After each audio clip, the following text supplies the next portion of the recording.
The guitar was brought into Vietnam from Spain in the 1900s, but it took until the 1920s for it to gain traction in the Vietnamese community. The first professional guitar players used the guitar for folk music. Aside the dang bao, dang dan, and the others, the guitar phím lam, or a guitar with a scalloped fretboard, was introduced.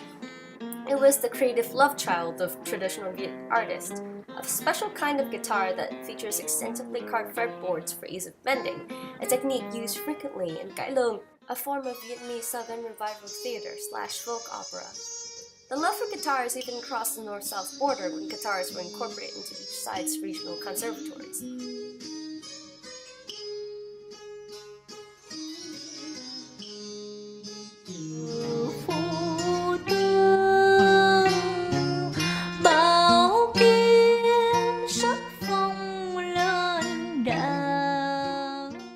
Guitar making is a traditional business. Backed by passion, it wasn't uncommon for someone to be captivated by the world of music and decided to pursue guitar making seriously. Mình là 13 tuổi là ba tôi đã lên Sài Gòn học nghề. Đấy thì quá trình học nghề rồi năm 16 tuổi là ba tôi cũng đã ra được người thợ và làm đàn. In the past, however, guitar making was hereditary, a family business with secret techniques passed from fathers to sons. Chỉ muốn đi chơi giống mọi đứa trẻ bình thường thôi. Và không cho cái đi chơi, bắt làm tối ngày. It's a unique opportunity where duty and passion worked well together. Tôi làm ở đây nay cũng được khoảng 10 năm rồi. Thì tôi chọn nghề này cũng một cái là cũng đam mê, thứ hai nữa là cũng công việc thấy cũng tương đối ổn định.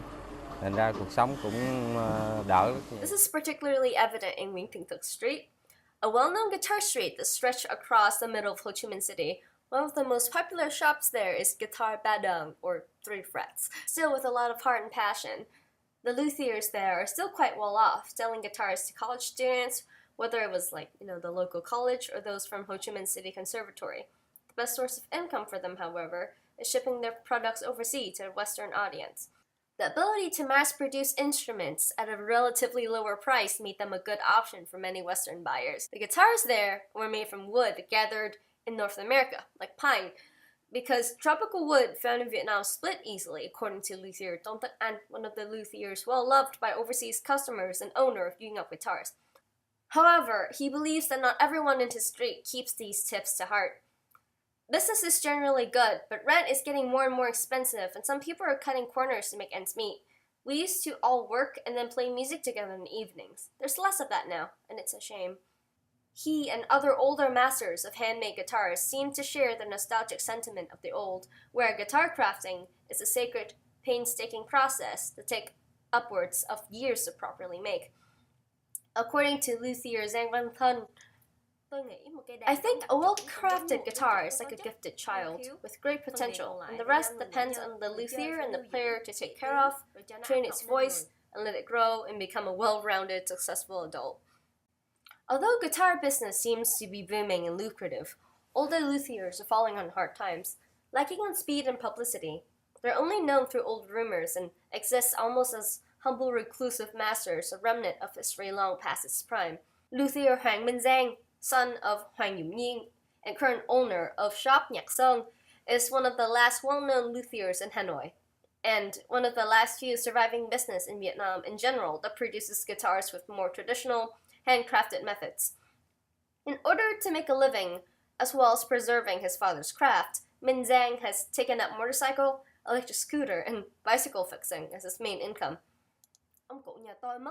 Our father has passed away for a long time now, but me and my brothers kept telling each other to keep the family business.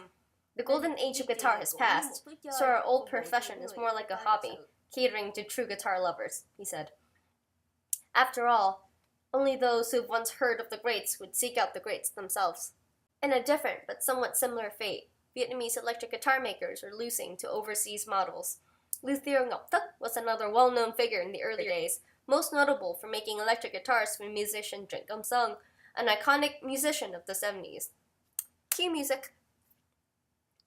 These days, he is the only electric guitar maker left, as the others have died off due to competition and from lack of publicity. During the time when foreign goods were banned, Vietnamese musicians heavily relied on southern luthiers who tried their best to fulfill their orders using new materials they had, remnants ngọc thức.